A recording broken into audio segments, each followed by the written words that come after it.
after learning the very dangerous and scary chapter of thermodynamics, you come to a pretty cute chapter called equilibrium. It is also physical chemistry, which is why I took it. And I promise I will try and finish chapter number 6, that is thermodynamics, which I am still scared of.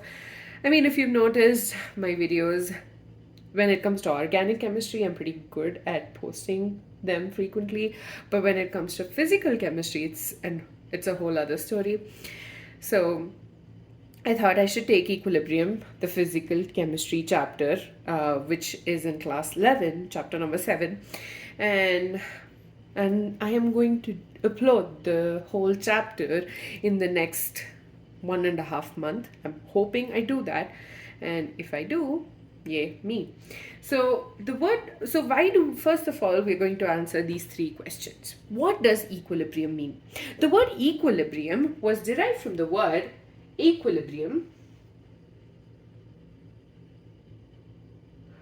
In Latin, this particular word is comprised of 2 words. Equi means equal, and libra means balance. So equilibrium is a state in which opposing forces or influences are balanced. That's why we say equilibrium. Okay. Now, before we say about why do we care so much about it, I'm going to talk about a few examples. It's a warm day and you decide to buy yourself a soft drink, which I'm not saying is a good thing to do. But if you notice, when you open the bottle, carbon dioxide suddenly rushes out. And that is because there is an equilibrium of carbon dioxide between the molecules of the carbon dioxide in the liquid, that is the soda itself, and the space in the bottle. So when you open the bottle, this carbon dioxide gets expelled, and then when you shake it, you will notice that the carbon dioxide continues to come out, and that in turn will lead to your soft drink being not so fizzy anymore. And that is because of equilibrium.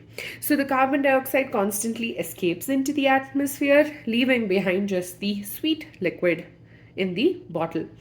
And that's why it turns flat. So that's an example of equilibrium. Another example of equilibrium could be the transport of oxygen in the body.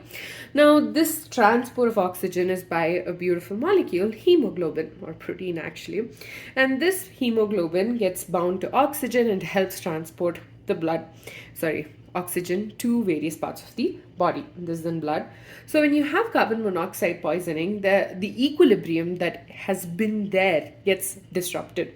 And so hemoglobin will start preferring carbon monoxide more than it does oxygen, and that in turn leads to carbon monoxide poisoning. These are a few examples of equilibrium that we observe in our daily life. But again, why do we care? That's because most of the concepts that we are going to discuss actually sort of make sense in day-to-day activities. For example, we will be talking about the boiling point or melting point of, boiling point of liquids or melting points of solids, and how do they relate to pressure and temperature, and why is it a specific point. All of it has to do with equilibrium, and because of that we need to learn it. Not just that, you have it in your it's a lesson in your textbook and you better care about it. So yeah.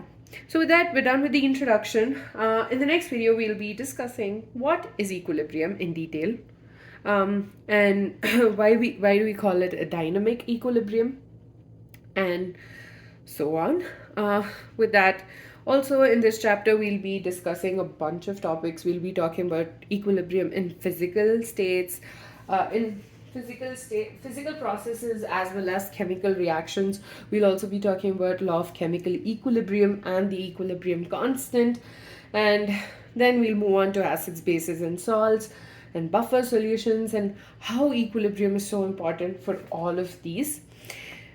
So yeah, with that, we're done with this video. Do like, comment, and subscribe. And if you do have any questions, or if you have any suggestions, do comment. And if you are a little shy like me, do shoot me a mail and I will for sure respond.